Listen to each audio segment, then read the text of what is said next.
Nosotros estamos hablando desde el domingo pasado un poco sobre la soberanía de Dios. Y puede que la soberanía de Dios, cuando es expresada así, termine siendo, por muchos, asimilada como un tema difícil de manejar, un tema bastante pesado de digerir y quizás un poco cuadrado. Nosotros, seamos honestos, nos gustan temas así más emocionantes, ¿no es cierto? La bendición de Dios, el amor de Dios, de que todo vaya bien en tu vida. A nosotros nos gusta eso. Pero cuando hablamos de la soberanía de Dios, yo siento que muchas veces nos sentimos un poco incómodos, porque es un tema que parece que nunca entendemos plenamente lo que significa y lo que implica. Parece que es algo muy distante, así como que Dios gobierna en el cielo. Ok, pero ya, hablemos de cosas reales, cosas prácticas. Parece que está tan distante de nosotros que no es factible. Hoy día nosotros vamos a ver cómo la soberanía de Dios puede y está relacionada directamente en nuestra vida cotidiana, en las decisiones que tomamos a diario, en la forma como vivimos, interpretamos y manejamos nuestras vidas. Soberanía tiene que ver con control. Y nosotros adoramos tener el control. Nos encanta tener el control de nuestras vidas. Pensemos por un segundo cuando una persona sufre un violento ataque, un portonazo, como decimos hoy día, o que le roban un asalto, o un secuestro. Esa persona queda traumada. Pero parte del trauma es la sensación de seguridad y control sobre su vida que le fue quitada. Cuando una persona está pasando por una gran crisis financiera, está cesante, con muchísimas deudas, compromisos, la familia para sustentar, esa situación de vivir sin ese recurso nos expone a una inseguridad profunda. La raíz de esa inseguridad está en el hecho de que yo no puedo controlar la producción de ingresos en mi familia. Yo perdí el control financiero. Y por no tener ese control, uno se siente profundamente ansioso y angustiado. Es lo mismo que pasa cuando alguien está pasando por un cuadro de enfermedad terrible, está postrado en una cama y los médicos no saben qué hacer, la persona no tiene idea de en qué va a resultar eso. Y esa sensación de impotencia es la sensación de no tener el control para revertir la situación. Quisiéramos nosotros originalmente poder salir y entrar sin que nadie, sin tener la sospecha, el miedo de que nadie nos venga a robar. Quisiéramos nosotros tener recursos suficientes sin preocuparnos si mañana me alcanzará o no. Quisiéramos nosotros tener, aunque estemos en una situación de enfermedad, poder decir, bueno, voy a arreglar eso y terminar con la enfermedad de alguna manera. Pero nosotros no siempre podemos hacerlo. Nosotros no tenemos el control y eso produce en nosotros ansiedad. Ansiedad. El miedo de que nos pueda pasar algo. Y la lucha interna, para tratar de controlar todas las formas posibles para que esto no pase. Eso es la ansiedad, el deseo de querer controlar todas las cosas. Nosotros sufrimos por desear tener el control que Dios tiene, por querer ser Dios y no poder. Esa es la esencia del problema humano. Todo ser humano quiere ser Dios, el Dios de su vida. Controlar cada área, porque nosotros pensamos que si yo controlo, será mejor realizado. Hay cosas que nosotros sabemos a veces cómo funciona. Si queremos que algo sea bien hecho, tenemos que hacerlo nosotros mismos. Es así, por ejemplo, cuando las mamás le piden a los hijos que limpien la casa, ¿no es cierto? Y queda así como limpio, como que parece que es mejor no pedir porque tiene que hacer doble pega, ¿no es cierto? Después tiene que limpiarla de nuevo. O cuando alguien le pide un favor a alguien, oye, ¿me puede ayudar con eso? Y al final esa ayuda le empeoró la situación. O dice, ya, cuando uno quiere hacer algo bien, tiene que ser uno mismo. Pero pensamos muchas veces que esa lógica funciona con Dios. Que cuando yo quiero hacer algo bien, yo tengo que tener el control de los resultados. Pero lo que pasa es que en la vida nosotros no tenemos el control de los resultados, y ese es el gran problema de la vida. La ansiedad es la manifestación cotidiana de este sufrimiento. No es necesaria una crisis, un trauma, para que nosotros nos sintamos así profundamente ansiosos. La ansiedad en la vida cotidiana se manifiesta en las cosas pequeñas.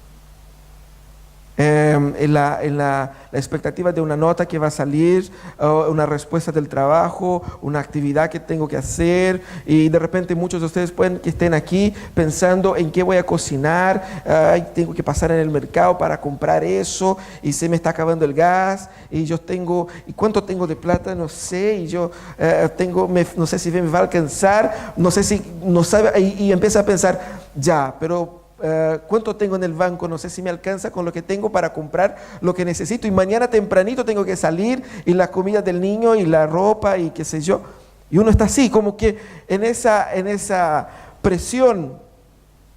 Nadie ha muerto, no está nadie en la posta, no hay ninguna crisis, ningún trauma, es la vida. Y uno está así como, ¿qué hacer y cómo controlar? Y mañana, y esa semana tengo que entregar ese trabajo, esa actividad, esa semana tengo que hacer tal cosa, tengo que viajar, tengo que volver. Y eso va generando una ansiedad profunda. Esa ansiedad, la raíz de ella es, nosotros queremos controlar todo. Y pensamos que si nosotros nos esforzamos en pensarlo, lograremos tener el control. Pero eso es una locura. Eso es lo que la Biblia nos enseña. Cuando hacemos eso, cuando nos preocupamos en demasía por tener todo bajo nuestro control, nosotros ignoramos la soberanía de Dios. Es ahí donde esa doctrina, que quizás sea tan complicada, es ahí donde ella entra en nuestras vidas personales. Es ahí donde nosotros damos muestras de que no la entendemos, y si la entendemos, como decimos la gente, se nos hacemos el leso, ¿no es cierto? Yo sé que está ahí, pero hagamos de cuenta que no lo estoy viendo. La tenemos ahí como un monumento, pero no como una verdad práctica que la practico en la vida. Por lo tanto, pensemos ahí cómo la ansiedad afecta a nosotros. Afecta psicológicamente, físicamente. Si el pastor Daniel estuviera aquí, yo le preguntaría cómo afecta, ¿no es cierto?, en los órganos interiores. Yo no sé, yo no manejo nada de eso. Pero probablemente la esposa del médico también sabe, los efectos de la ansiedad son visibles en la vida humana, psicológicamente, físicamente, pero también espiritualmente. Es un mal que tenemos que abandonar. Jesús entonces nos llama en ese texto a pensar en cómo Dios, cómo la soberanía de Dios resuelve el problema de la ansiedad humana. Como el conocimiento de la doctrina de la soberanía de Dios nos ayuda a entender y solucionar el problema de la ansiedad humana. En ese texto que nosotros hemos leído, está dentro de un grupo de capítulos del libro de Mateo, que nosotros llamamos el Sermón de la Montaña. Mateo escuchó varios sermones de Jesús e hizo una recompilación en secuencia de varios sermones de temas similares y complementarios. Entonces esos versículos son partes de predicaciones de Jesús, que Jesús daba a los discípulos y a las gentes que los escuchaban alrededor. Y Jesús, hablando de varios temas, pero mayormente de cómo vivir la vida cristiana. Eso es el punto. Cómo Dios quiere que nosotros vivamos. Y dentro de los distintos temas que Jesús trata sobre la ansiedad. Y es interesante que Jesús exhorta a no dejarse llevar por esos pensamientos y sentimientos. Jesús condena esa práctica de seguir preocupándose por cosas muy específicas aquí. Jesús se refiere sobre lo que comer y lo que vestir. Y uno va a decir, pero todos nosotros nos preocupamos con eso. Yo incluso tengo hambre justo ahora. Entonces todos nosotros nos preocupamos. En un ratito más vamos a almorzar y todos nosotros nos preocupamos con eso, nos planificamos. Gran parte de nuestro presupuesto está en eso, en lo que comemos. Y muy importante también el presupuesto para cómo nos vestimos, porque cómo nos vestimos no es solamente una cuestión de estilo, pero también de protección, porque de repente viene el frío, ahora ya viene el calor, y mientras aquí en Viña sale el sol, pero hace frío, entonces uno sale desprotegido y se enferma. Entonces el vestuario también es algo importante, es algo relevante. Así que pensemos por un segundo, cuando Jesús habla de vestuario y comida, que son necesidades básicas, también son vestuario y comida formas en las cuales nosotros expresamos nuestra cultura y nuestro estilo de vida. Sabemos bastante bien que comida hoy día es parte del estatus.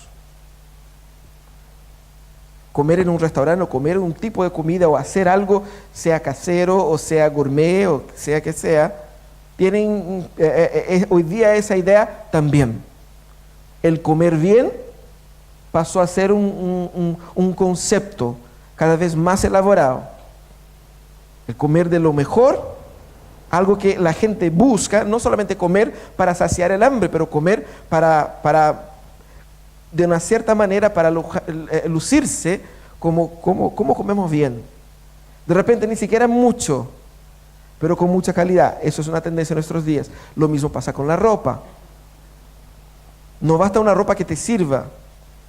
Tiene que servirse y tiene que servirte y tiene que ser bonita. Y mejor aún si es de mejor calidad. ¿No es cierto? Si viene de una buena marca o comprar una buena tienda o algo que te dé un estatus, o de repente hay gente que va el camino opuesto, ¿no es cierto? Mientras más rasurada esté, mientras más destruida, más en la moda, ¿no es cierto? Estamos hablando de estilos de vida. Entonces, no solamente necesidades, pero a través de esas necesidades se manifiestan estilos de vida, en la cual mucha gente se dedica a buscar y reafirmar su identidad en eso. Jesús está hablando aquí entonces de esta realidad y dijo, mira, no anden preocupados con esas cosas. Jesús quiere que nosotros abandonemos la ansiedad, pero Jesús no quiere que nosotros andemos por la vida despreocupados de todo. Así como no se preocupe con nada, relájense, duerman. Pero mañana hay trabajo, no importa, ¿quién? Si al final Jesús va a volver y vamos al cielo, no importa el trabajo. Imagínense que mañana uno de ustedes llega al trabajo y le va a decir, ¿y por qué no viniste? ¿Por qué llegaste a esa hora? Es que Jesús dijo que no tengo que preocuparme por nada en la vida.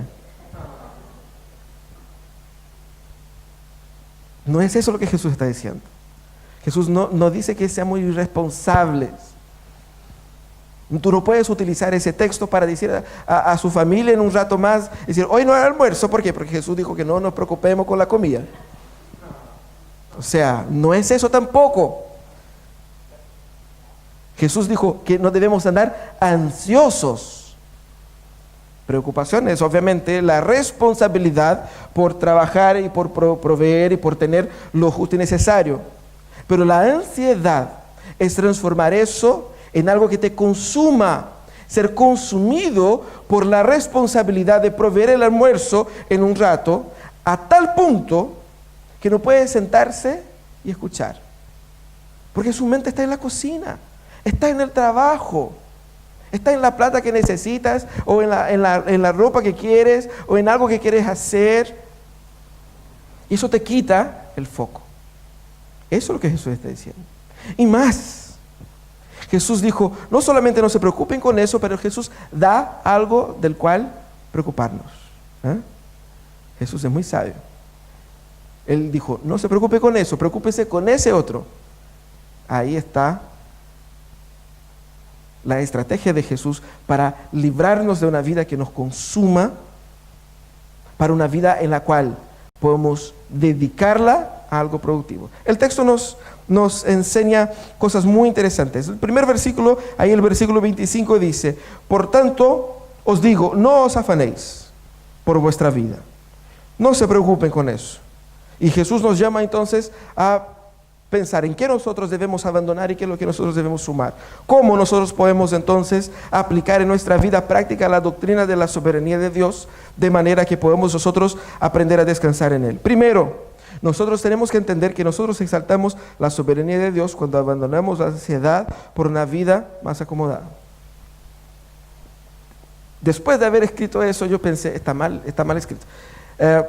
Dios es más exaltado en nuestras vidas cuando nosotros dejemos de andar ansiosos buscando una vida acomodada.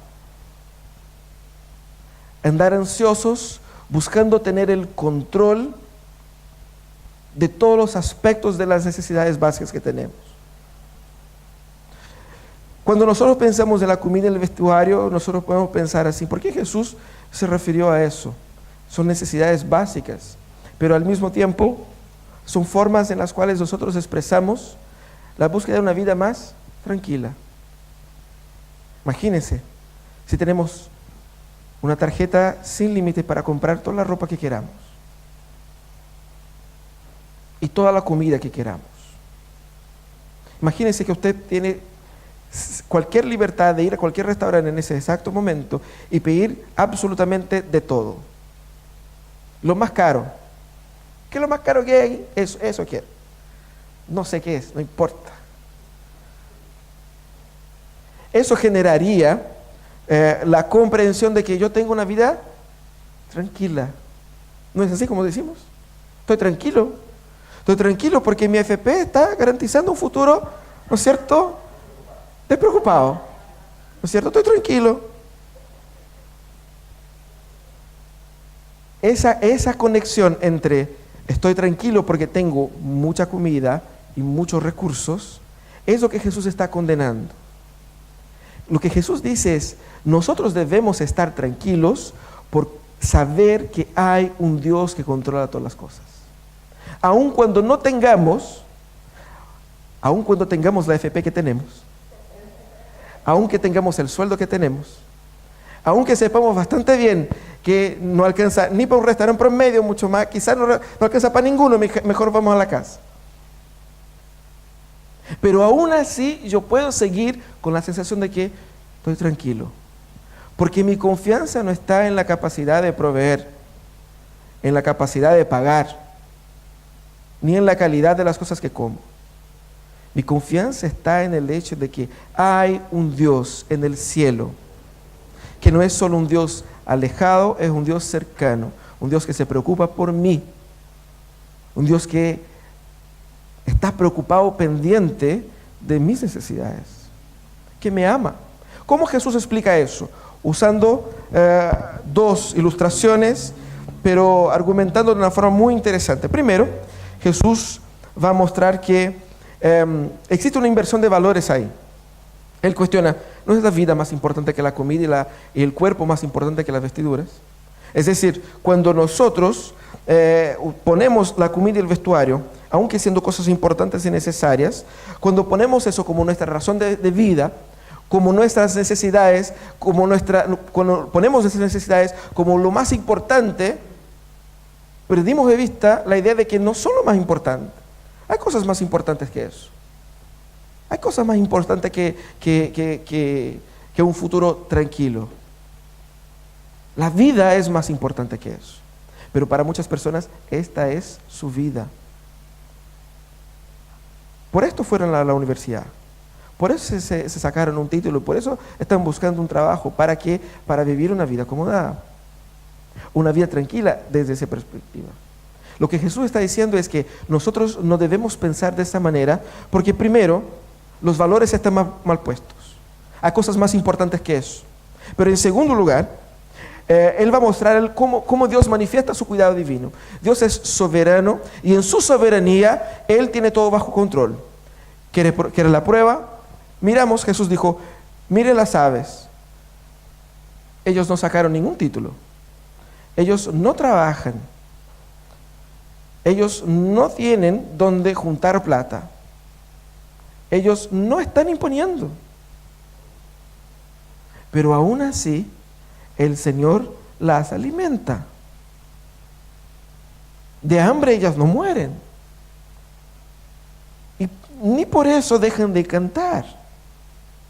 El Señor las cuida.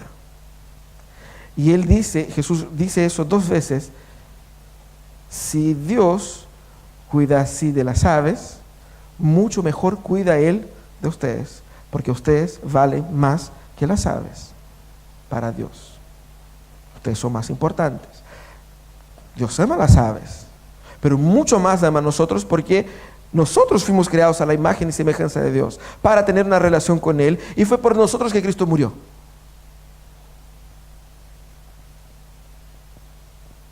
La segunda metáfora que Jesús utiliza es con relación a las flores, a los lirios del campo. Y dice: observen cómo crecen los lirios del campo. No trabajan ni hilan. Sin embargo, les digo que ni siquiera Salomón, con todo su esplendor, se vestía como uno de ellos. La idea es que esos lirios tenían un color rojizo, un color morado, que se asemejaba al color de las vestiduras reales. Por eso la comparación con Salomón. Entonces, lo que Jesús está diciendo es que Dios, en su soberanía, en su poder y en su capacidad, es tan absolutamente superior y perfecto, que Él se da al lujo de producir una obra de arte que dura pocos minutos de vida.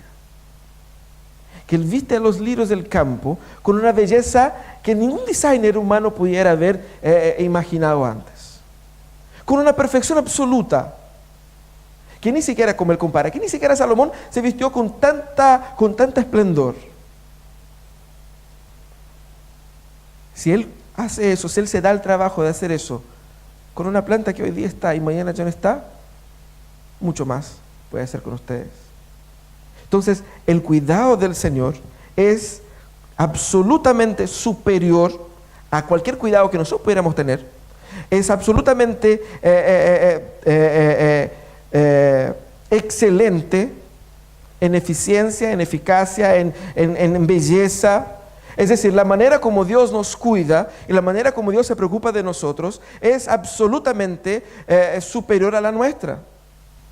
Entonces no tiene sentido de que yo me preocupe si Él se preocupa y si Él puede hacer lo que yo no puedo hacer. Jesús entonces nos llama a confiar y a descansar en los cuidados de Dios. Nosotros somos llamados a descansar en eso.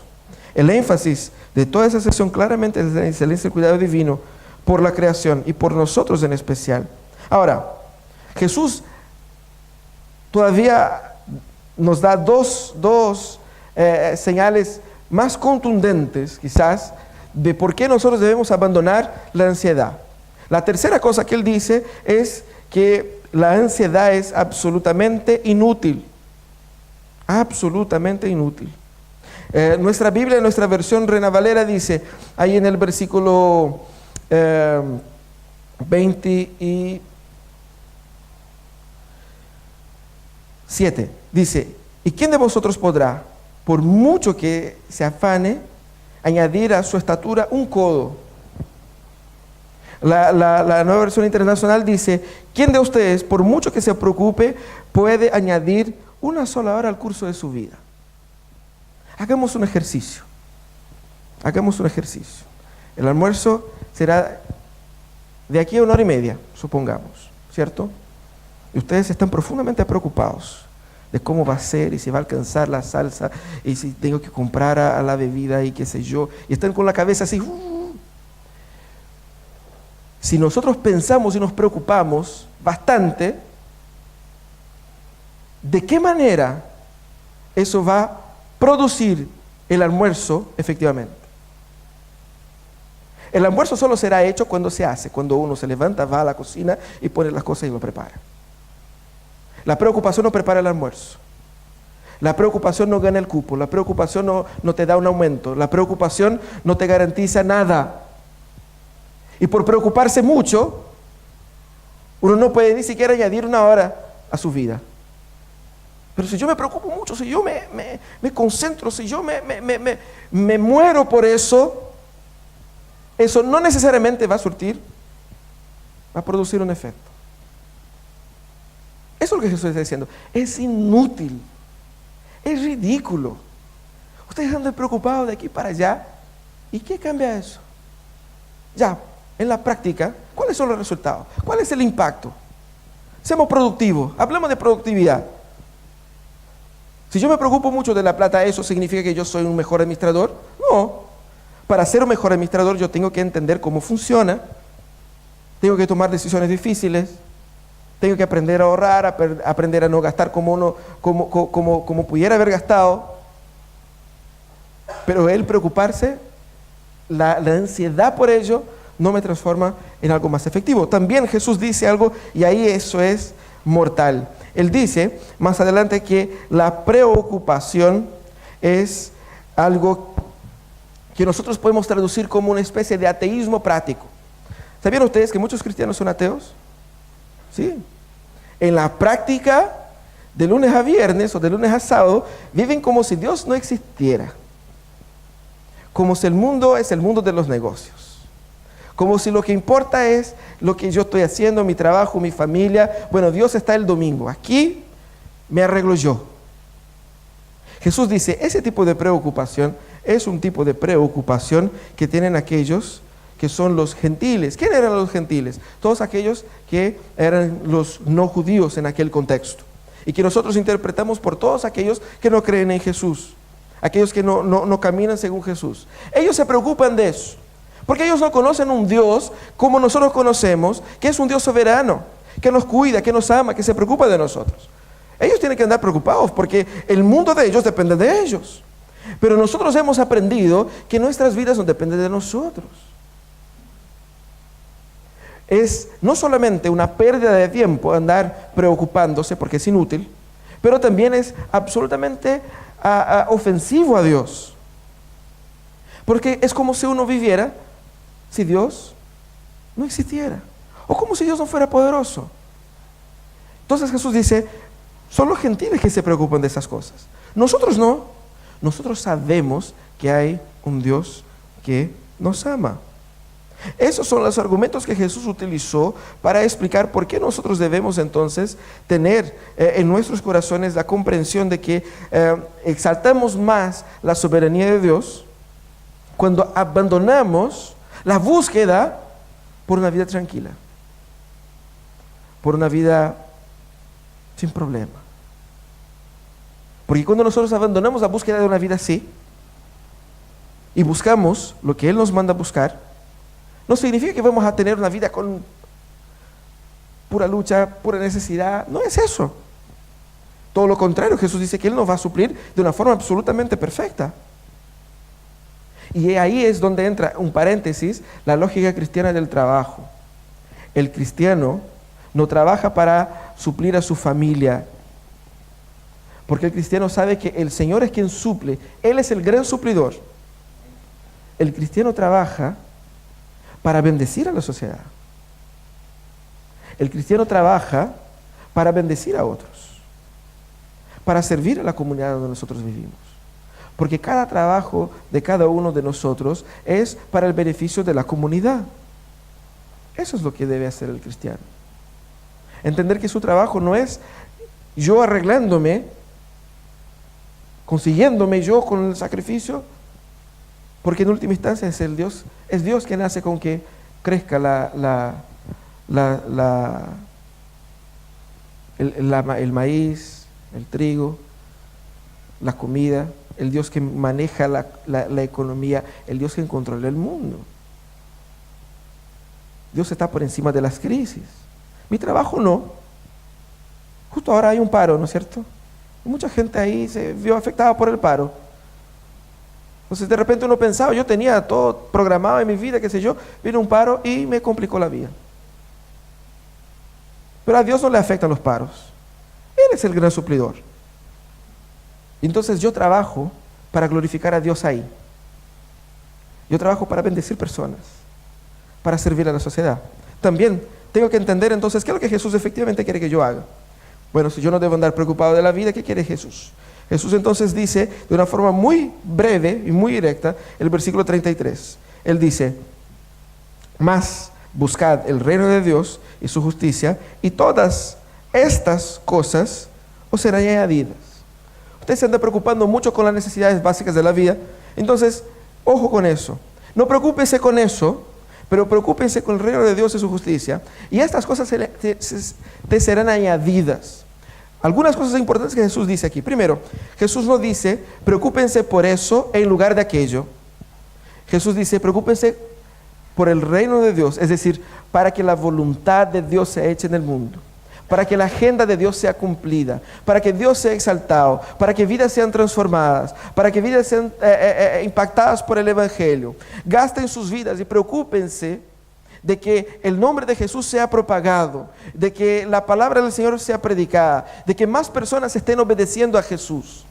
Y preocúpense también de vivir una vida más santa. Eso es lo que quiere decir su justicia. Busquen su justicia, es decir, vivir según la voluntad de Dios, vivir de una forma recta. Preocúpense de eso, porque cuando ustedes se preocupan de eso en primer lugar, en segundo lugar ustedes recibirán las cosas por las cuales estaban preocupándose antes. Esa es la lógica.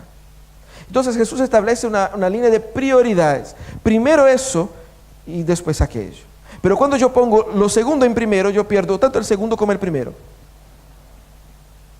Es simple. Si yo pongo lo que es prioritario en primer lugar y lo que es secundario en segundo lugar, todo calza. Pero cuando yo pongo lo que es secundario en primer lugar, todo se estropea. Invertamos. Pongamos el reino de Dios en primer lugar. Pongamos la voluntad de Dios en primer lugar. Quizás uno se quede pensando, ¿qué es lo que significa el reino de Dios? De hecho, es eso. Es la voluntad de Dios siendo hecha en el mundo. Vidas siendo transformadas, la iglesia propagándose, creciendo, expandiendo. Si hay algo que nos debe consumir, que debe ser nuestra prioridad y nuestro objetivo en la vida, eso debe ser el reino de Dios. Que significa la voluntad de Dios, su gloria, su poder y gobierno en el mundo. Así como su justicia, es decir, su rectitud y santidad, o la rectitud y santidad de Dios en nuestras vidas. Nosotros debemos considerar eso. Esa es nuestra prioridad. Cuando nosotros damos prioridad a Dios, mostramos, obviamente a nosotros, a la sociedad y a Dios, que reconocemos la doctrina de la soberanía de Dios y la aplicamos. Es así como se aplica la doctrina de la soberanía de Dios en nuestras vidas. No es simplemente algo que yo pienso, que teóricamente he estudiado, pero es algo que yo experimento de lunes a lunes, del momento en que voy a trabajar, para que yo vaya al trabajo, no solamente para traer plata a mi casa o para pensar en mi futuro. Yo voy al trabajo para que en aquel lugar Dios pueda ser glorificado a través de mi vida. ¿Cómo? Dando testimonio, viviendo una vida mientras más yo pueda en obediencia a Jesús. Demostrando más amor, demostrando más gracia, demostrando más paciencia, demostrando más alegría, demostrando más longanimidad, benignidad, bondad, imitando a Jesús, estando en el trabajo, estando en el colegio y estando en la casa. Es así como yo estoy buscando el reino de Dios en primer lugar. Nosotros cuando cambiamos de año, hacemos nuestras promesas, ¿no es cierto? Nos comprometemos este año, sí, la dieta va, sí o sí. Al gimnasio, la dieta, ¿no es cierto? Voy a ahorrar, no voy a gastar con tonteras, no voy a andar en los videojuegos, no voy a andar, si voy a concentrarme. Este año voy a volver a estudiar. Este año voy a hacer un curso, voy a aprender inglés, francés, italiano, qué sé yo. Nos proponemos un montón de cosas, ¿no es cierto? Pero difícilmente vivir una vida en santidad está en esa lista. Lo que Jesús dice es que ni siquiera debe estar en la lista, debe ser la prioridad de la lista. Porque Dios puede ser glorificado aún siendo nosotros gorditos. Dios puede ser glorificado aunque nosotros no hayamos hecho el curso A o B. Pero Dios es más glorificado cuando mi prioridad es la prioridad de Él. Porque cuando es así, yo asumo que la lógica de Él ser soberano es exactamente lo que Él manda, es prioridad. Nosotros no estamos acostumbrados a trabajar en líneas de comando como en el ejército, la marina. Ahí lo que manda el jefe se hace. Ah, no, pero no tiene no ni pero. Lo que manda el jefe se hace. Como dice el dicho, ¿no? Donde manda capitán, no manda marinero. Es así también para nosotros. Donde manda Dios, no mando yo. Así que lo que Dios manda, yo obedezco. La diferencia es que puede ser que con un jefe humano uno pueda tener un desacuerdo y de repente uno puede estar siendo llevado por una línea, un camino A o B que uno no está de acuerdo. Pero aún así obedece porque hay leyes, hay reglas. En nuestro caso, sabemos que este Dios que manda ha demostrado de formas absolutas cómo Él nos ama. Cómo Él nos ama. Nosotros experimentamos más y más del amor y del cuidado de Dios por nosotros cuando nos olvidamos de nosotros y pensamos solamente en Dios. Cuando nos concentramos en Él. Cuando vivimos para que Él sea conocido en el mundo, para que Él sea glorificado, para que su nombre sea predicado. Es así como disfrutamos del cuidado de Dios, del cuidado soberano de Dios. Es así como Dios nos cuida. Dios nos cuida cuando nosotros nos olvidamos de nosotros. Él ya estaba cuidando y seguirá cuidando.